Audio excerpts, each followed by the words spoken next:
Girivadadari Jaya Girivadadari Jaya Gopichanavallabha Jaya Girivadadari Jaya Girivadadari Jaya Jagannatha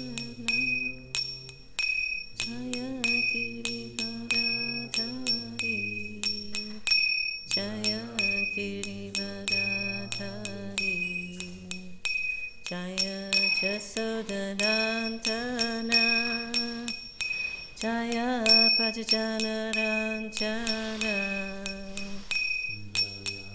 Sudanandana Jaya Pajajanaranjana Jaya Jasodanandana Jaya Pajajanaranjana Jaya Jasodanandana Jaya Pajajanaranjana Jaya Jamuna Tiravanachari Jaya Kunja Bihari Jaya Jamuna Tiravanachari Jaya Kunja Bihari Jaya Jamuna Tiravanachari Jaya Kunja Bihari Jaya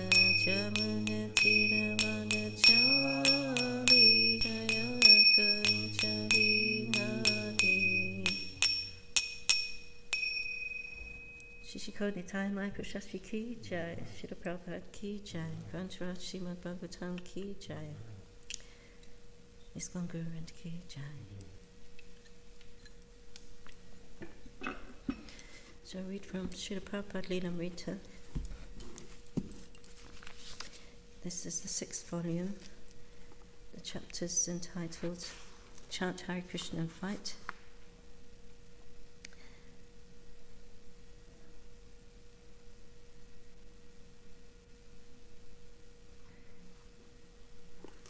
So we can expect, said Harisori, that material conditions are going to become very much worse than at present. They may come or not, said Prabhupada. We don't care. Let us establish an ideal society. Although Prabhupada had left Bombay without taking breakfast, he continued speaking for 4 hours, and then asked Harisori to serve lunch. The other devotees left the compartment. Harisori carried all Prabhupada's personal effects in 2 small shoulder bags, one with 3 changes of clothing, the other with Prabhupada's plate, bowl, spoon, tiffin, tilak and mirror. With just these 2 bags, Prabhupada was travelling all over the world. Although he was the head of a wealthy international movement, he kept nothing for himself and travelled light. Whatever donations he collected, whatever profits came from the sale of his books, whatever properties he owned, everything was in the name of ISKCON. And yet when it came time to eat in the middle of that dusty train ride, his servant was able to produce silver bowls and a tray and an elegant vegetarian feast. Although Prabhupada kept nothing for himself, by Krishna's arrangement, he was well provided for. Srila Prabhupada sat cross-legged on the train seat and pointed to what he wanted from the stainless steel tiffin compartments his servant placed before him. There were sabjis, puris, fruits and sweets. After Srila Prabhupada chose what he wanted, he began to eat. He insisted that Harisori also take prasadam. When they finished, Harisori distributed the remnants of Prabhupada's meal to the other devotees, and Prabhupada lay down to rest. In the afternoon, more devotees gathered in Prabhupada's small compartment, and he continued preaching, mostly in reply to points Rameshwar raised. Srila Prabhupada Ki Jai.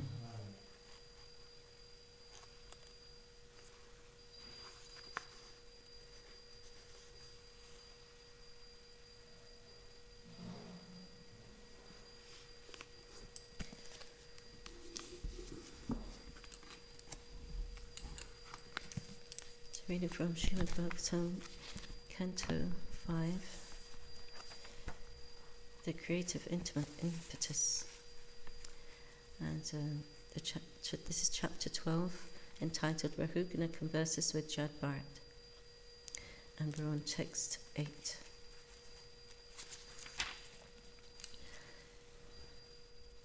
Om Namo Bhagavate Vasudevaya. Om Namo Bhagavate Vasudevaya. Om Namo Bhagavate Vasudevaya. Narayanam Namaskritya Naram Chaivarotamam Devam Saraswatam Vyasam Tato Chanavridayat Nashtapraishu Bhadreshu Nityam Bhagavate Sevaya Bhagavatu Tamasloke Bhaktir Bhavati Nastiki.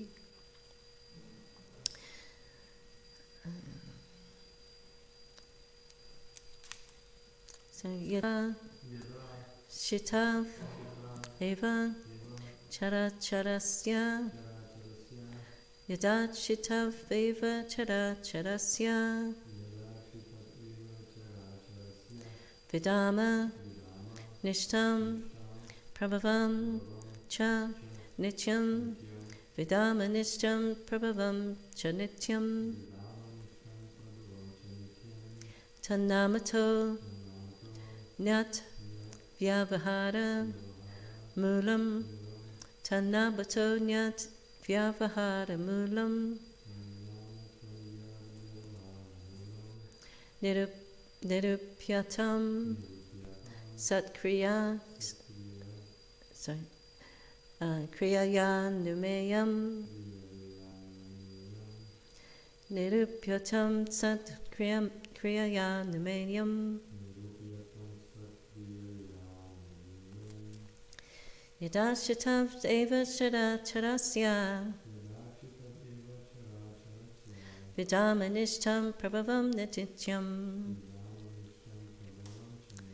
Tanamato Nyat Vyavahara Mulam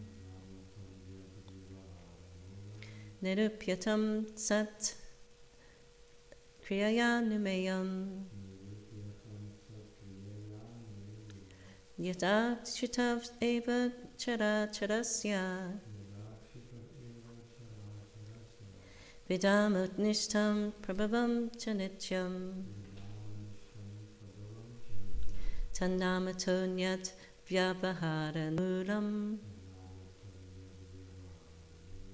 Nirupyatam Sat Kriyaya Numeyam Yadashitav Eva Chara Charasya Vidamat Nishtam Prabhavam Nityam Tanamato Nyat Vyavaharan Mulam Nirupyatam Satkriya Numeyam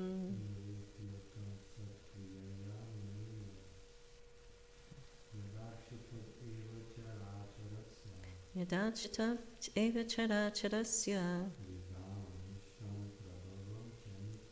Vidamanishtam Prabhavam Nityam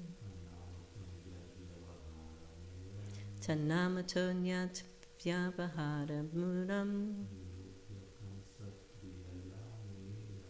Nirupyatam Satkriya Numeyam Yada.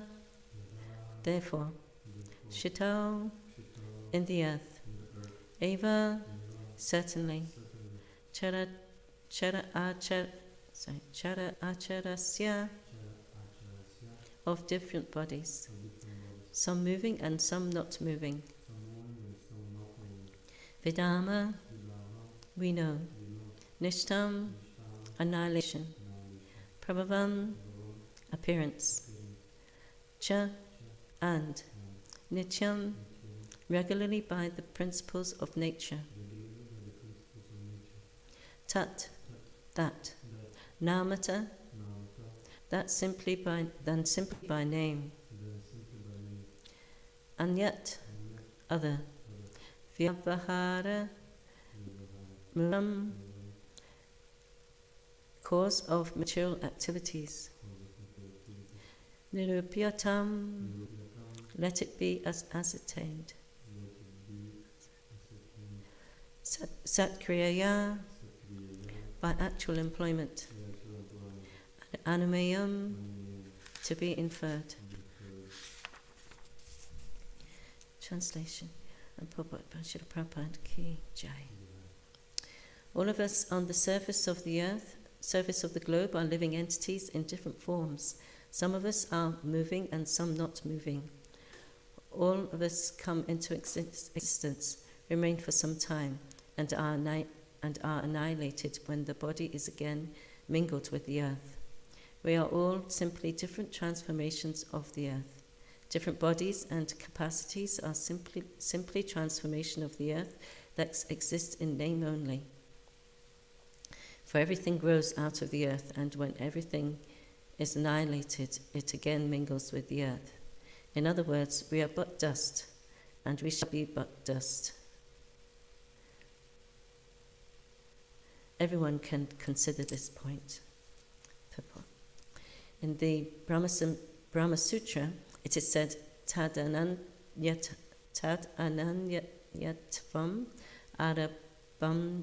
arabambana sabdadibhya. 2.1.14. This cosmic manifestation is a mixture of matter and spirit, but the cause is the Supreme Brahman, the Supreme Personality of Godhead. Therefore, in Srimad Bhagavatam 1.5.20, it is said, Idam hi vishvam bhagavan nivetara. The entire cosmic manifestation is but a transformation of the energy of the Supreme Personality of Godhead. But because of illusion, no one can appreciate that God is non-different from the material world. Actually, he is not different, but this material world is simply a transformation of his different energies. Parasya Shaktir Bhivadaiva Shuryate. There are also other versions of this in the Vedas. Savam Kalvidam Brahma. Matter and spirit are all non-different from the Supreme Brahman, Bhagavan. Lord Shri Krishna confirms this statement in the Bhagavad Gita 7.4. Mebinna Prakriti Ashtada. The material energy is Krishna's energy, but it is separated from him. The spiritual energy is also his energy, but it is not separated from him. When the material energy is engaged in the service of the Supreme Spirit, so-called material energy is also transformed into spiritual energy, just as an iron rod becomes fire when placed in contact with fire. When we can understand by analytical study that the Supreme Personality of Godhead is the cause of all causes, our knowledge is perfect. Simply understanding the transformations of different energies is partial knowledge. We must come to the ultimate cause. Nati vidu svata gatim hi Vishnum. The knowledge of those who are not interested in knowing the original cause of all emanations is never perfect knowledge. There is nothing in the phenomenal world that is not produced by the supreme energy of the Supreme Personality of Godhead. Aromas from the earth are different scents manufactured and used for different purposes.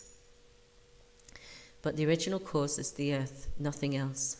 A water pot made of earth can be used to carry water for some time, but ultimately the pot is nothing but earth. Therefore, there is no difference between the pot and its original ingredient, earth. It is simply a different transformation of the energy. Originally, the cause or primary ingredient is the Supreme Personality of Godhead, and the varieties are only byproducts. In the Chandogya Upanishad, it is stated, Yata somyekena mrit pindena savam mrinmayam vigyatam shad vacharambanam vikaro namadhyayam mritikejeva satyam.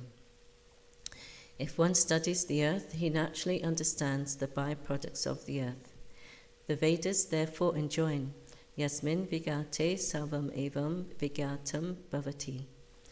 If one simply understands the original cause, Krishna, the cause of all causes, then naturally everything else is understood, although it may be presented in different ways, different varieties. By understanding the original cause of different varieties, one can understand everything. If we understand Krishna, the original cause of everything, we do not need to separately study the subsidiary varieties. Therefore, from the very beginning it is said, Satyam Param Dhimahi. One has to concentrate one's understanding on the Supreme Truth, Krishna or Vasudeva. The word Vasudeva indicates the Supreme Personality of Godhead, who is the cause of all causes. Matstani Sarva Bhutani Na Chaham Teshvavastita.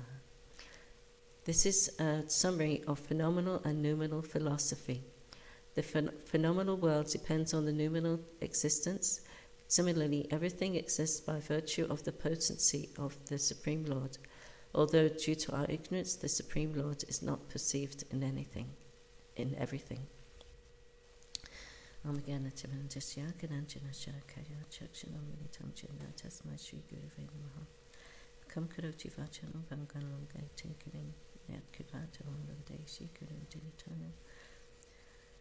Panchakapachuvascha Kripasindubhevachā Patitanam Pavanebhyo Vaishnavebhyo Namo Namaha. Jai Shri Krishna Chaitanya Prabhu Nityananda Shri Dvaita Gadadhar Srivasadi Gaur Bhaktivinoda. Hare Krishna Krishna Krishna Hare Hare Hare Rama Rama Rama Hare Hare.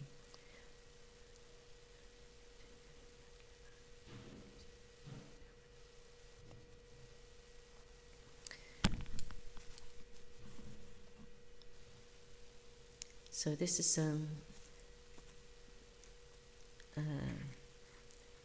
continuation of Jad Bharat, enlightening the King Rahugana to his actual position. He's really stressing the point of his insignificance in this world.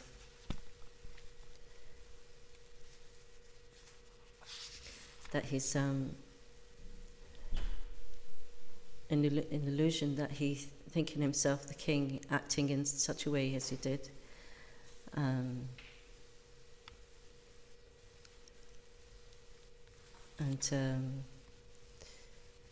ordering people about in a way that's not a way expected of a learned king, and how he's come to a point where he's just saying he's an insignificant speck of dust. So there's Maharaj Yudhisthira was asked, what's the most wonderful thing in this world? And he's saying how the most wonderful thing is that everyone sees everyone around them dying, and but he himself, the soul, each and every one person, every person thinks that they're not going to die, even though they see death around them.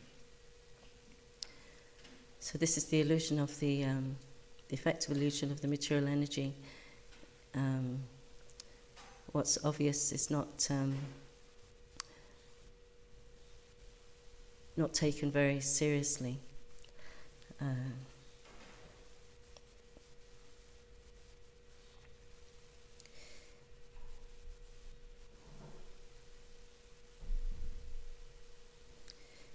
He was saying how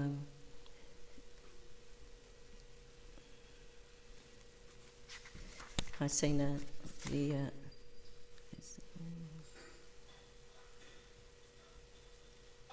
we are but dust, and we shall but be dust.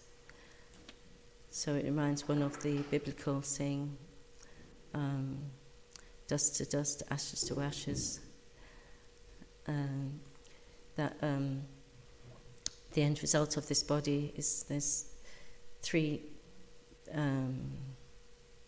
ends the body can come to, that it becomes just earth or dust, mingles with the earth, that it becomes the stool of animals, or just ashes after being burnt, cremated. So if that's the end of this material body, then, which is like an apartment, why do we spend so much time maintaining an apartment and accumulating so many things in the name of society, friendship and love, to just let it for it have such a temporary existence. So Jad Bharat's making the point that there's no factual hierarchy or any designation one acquires is so insignificant. It's like some may aspire for the heavenly planets. One has such a long lifespan there, but still that has to come to an end. It's just like an ant might having such a short lifespan, may aspire to be a human being, but that's so temporary too. So the lifespan of a demigod, it may come to the point of being a demigod, but they'll see how temporary one's life is also.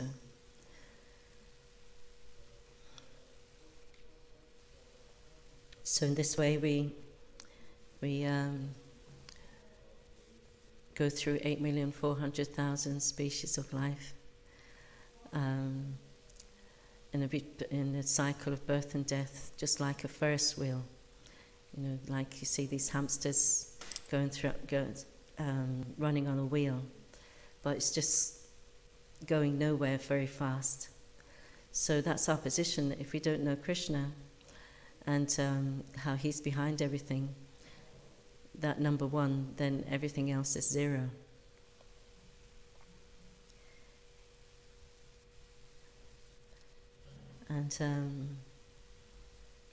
And then what's the point of life?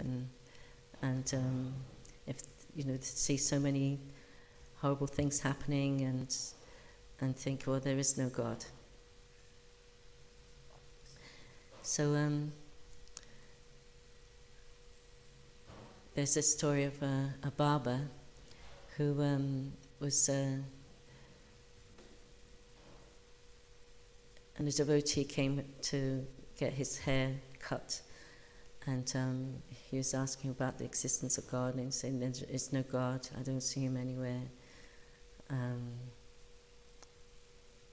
With all this suffering, how can there be such a God that allowed this to happen?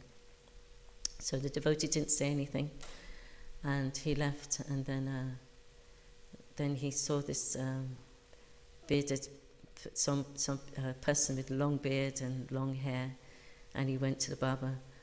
Look, there's no barbers. See this man, he's got long hair and long beard. There can't be any barbers in this world.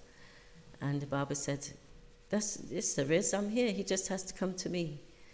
And so, in this way, the devotee made his point that you may not. There may be so much suffering and hardship in one's life, but one simply has to turn to God, and this will be the beginning of the end of it.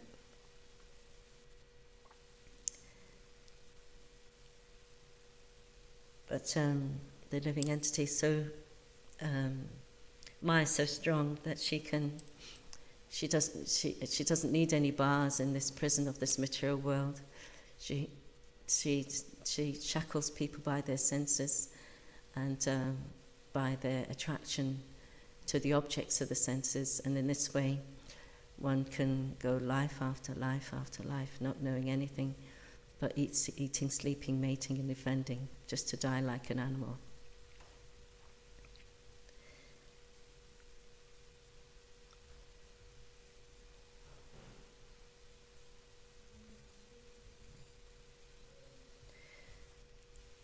And not knowing how Krishna's unseen hand is causing everything to manifest, stay for some time, produce byproducts and dwindle and die. And it says in the Bhagavad Gita how it's like his unseen hand is like the unseen thread in a string of pearls.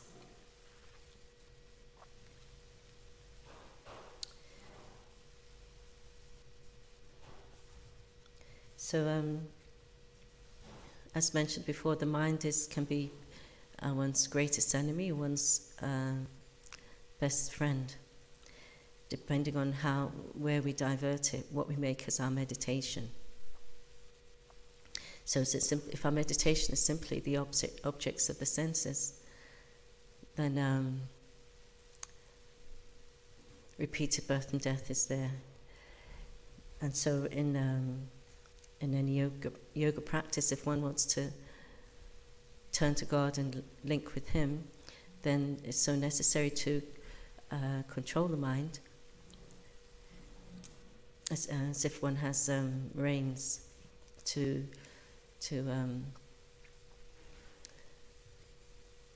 not in the form of, not way of negating everything, but engaging, knowing how to utilize everything for a higher purpose.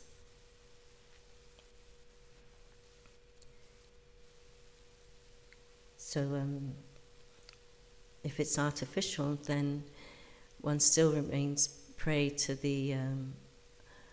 to being attracted to allured by the objects of the senses, because it's simple.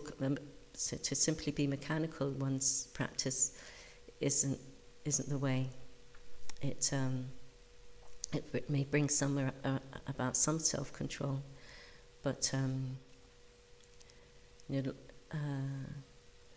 see like a dog. Like for example, a dog was sitting on a throne, dressed up as the king, and but as soon as a bone was thrown before him, it doesn't matter who or what he was dressed up as, he just ran for that bone to enjoy it. So, and there's a story of how Vishwamitra, he was engaged in performing austerities, but just by the tinkling of the bells of the society girl, Menaka, that was the end of his practice, and so a child was born. But in the practice of Bhakti Yoga, we have the examples of Haridas Thakur, who was so firmly fixed in his vow chanting of the holy names that even Maya Devi herself, with all her feminine allurements, could not tempt him away from his practice. And due to his devotion and compassion upon her, he instead saw it as a way of her becoming Krishna conscious by hearing the holy name, becoming purified, and ultimately taking up the worship of the Lord.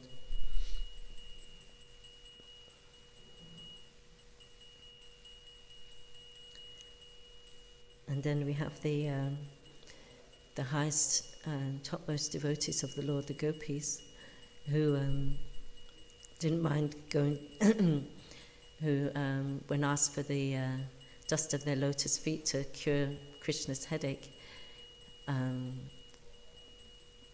for Narada Muni, he thought it was such a thing, one could go to hell for that. But that wasn't their concern. Their only concern was to satisfy Krishna and make him happy.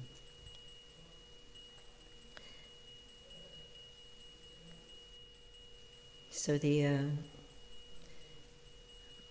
the purpose is, so the mood desire of the living entity, if one's conditioned, he uses the material world to exploit its resources for the satisfaction of senses. But the devotee, he utilizes them for the satisfaction of the senses of Krishna. So in this way,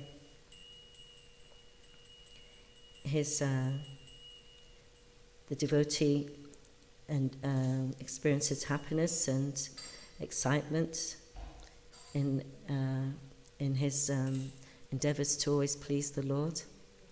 Devotees come across so many situations how the Lord sends people to them, and they have some attraction for Krishna consciousness, and the devotee engages them.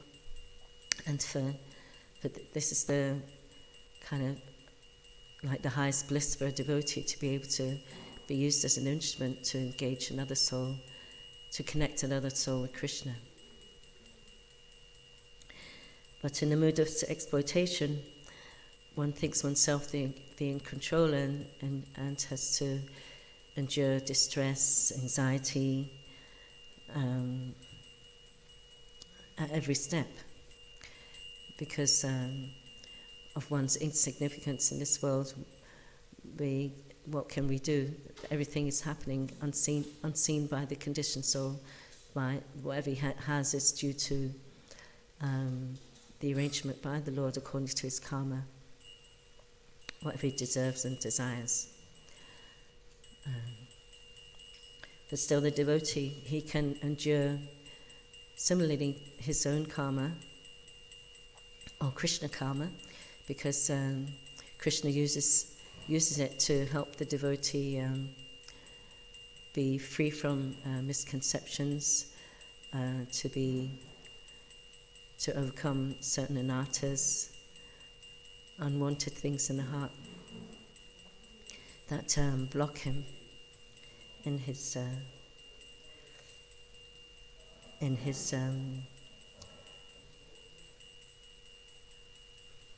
path towards him.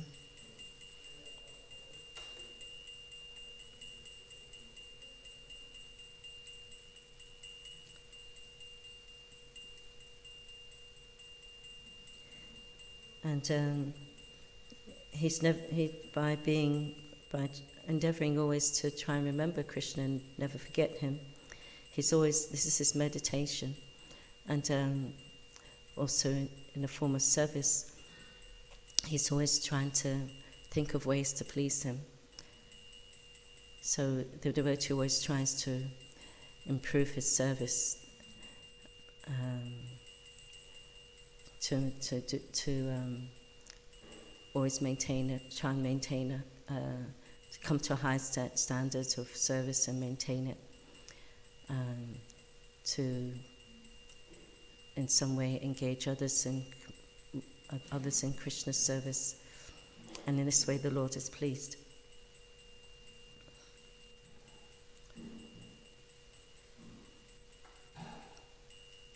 So just by, otherwise if we maintain a mechanical way of performing our service, trying to get it done, then we'll lack a taste in that service. The higher taste won't come. So it's just like having so many zeros, but putting the one in front, then it becomes very valuable.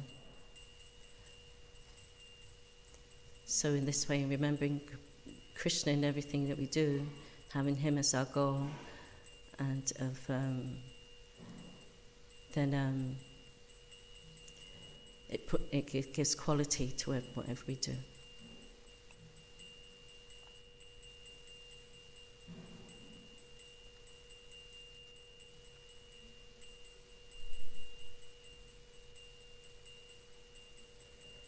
So we may think ourselves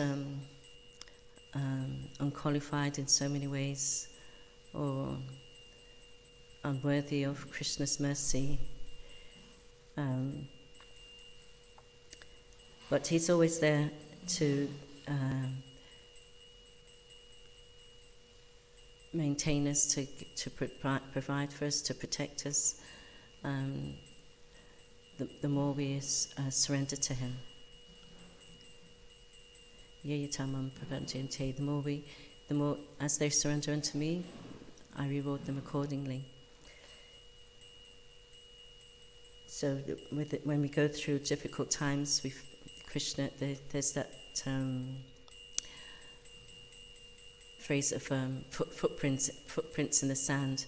There's two people walking, and then there's one set of feet walking, and the conditioned soul may think that that's the time when Krishna left him, that he was left on his own to suffer. But the devotee knows that it's when Krishna's actually carrying him, carrying what he lacks.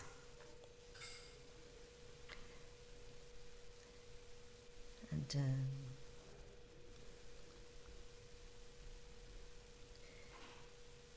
so Krishna's always there in the heart as the super soul within whatever form of life we acquire. So in this way, he's our best friend.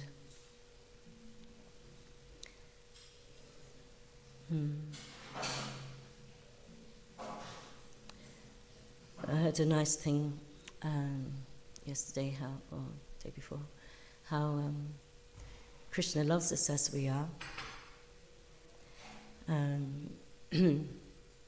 No matter what we do, no matter how even sinful we may become. But he loves us too much to allow us to remain that way. So this is really nice. That Krishna loves us so much that he wants us back with him in the spiritual world. So he won't be satisfied until we're there. And you said how he's waiting for us, and when we arrive, he's ready to embrace us. Why did we take so long? So it's not that we can ever be unworthy of Krishna's love and mercy. It's just that he's willing. He takes every opportunity to bring us closer to him. As we take one step towards him, he takes 10 steps towards us. So being conscious of that love and connection, that intimate connection that we have with God, then this can be an inspiration that whatever we do, we may slip and fall, but Krishna's always there to help us pick us up.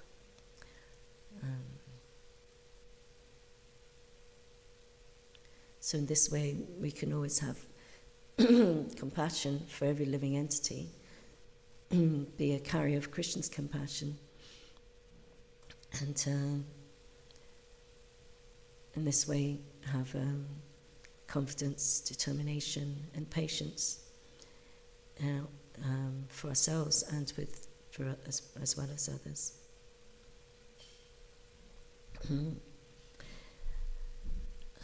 Any questions or comments?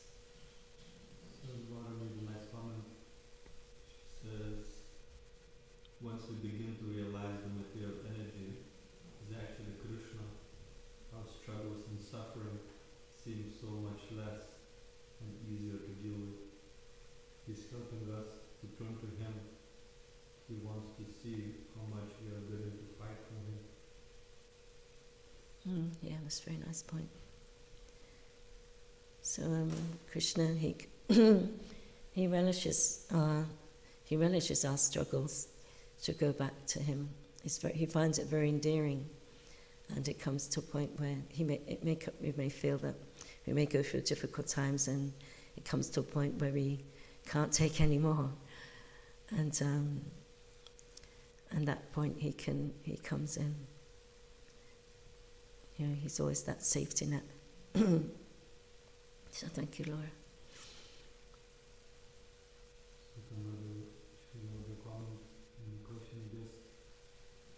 So we need to be engaged in devotional service, chant and associate with devotees, so that we can cleanse our hearts, make it a place where Krishna will stay. If we forget, can we always start over? Will he ever forget us? That's the question. No, that's why he's in our heart.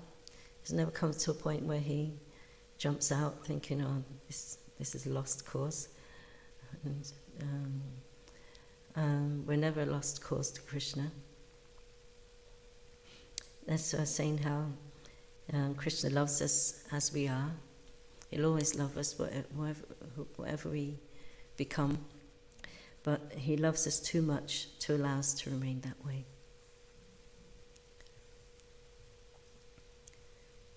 So everyone's suffering due to the lack of Krishna's love.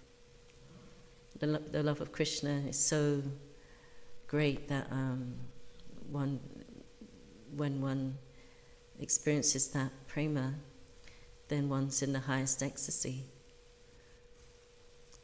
So due to lack of that love, we experience so much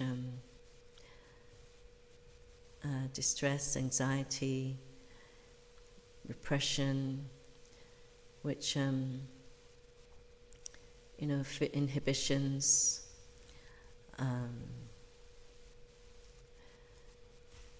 develop all sorts of misconceptions due to our experiences in this material world, having that as the premise, instead of knowing Krishna and the science of Krishna as the cause of all causes.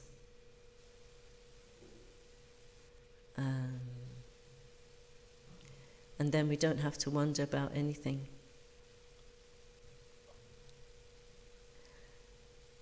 It's just a matter of connecting with him, and then it's like switching a light on.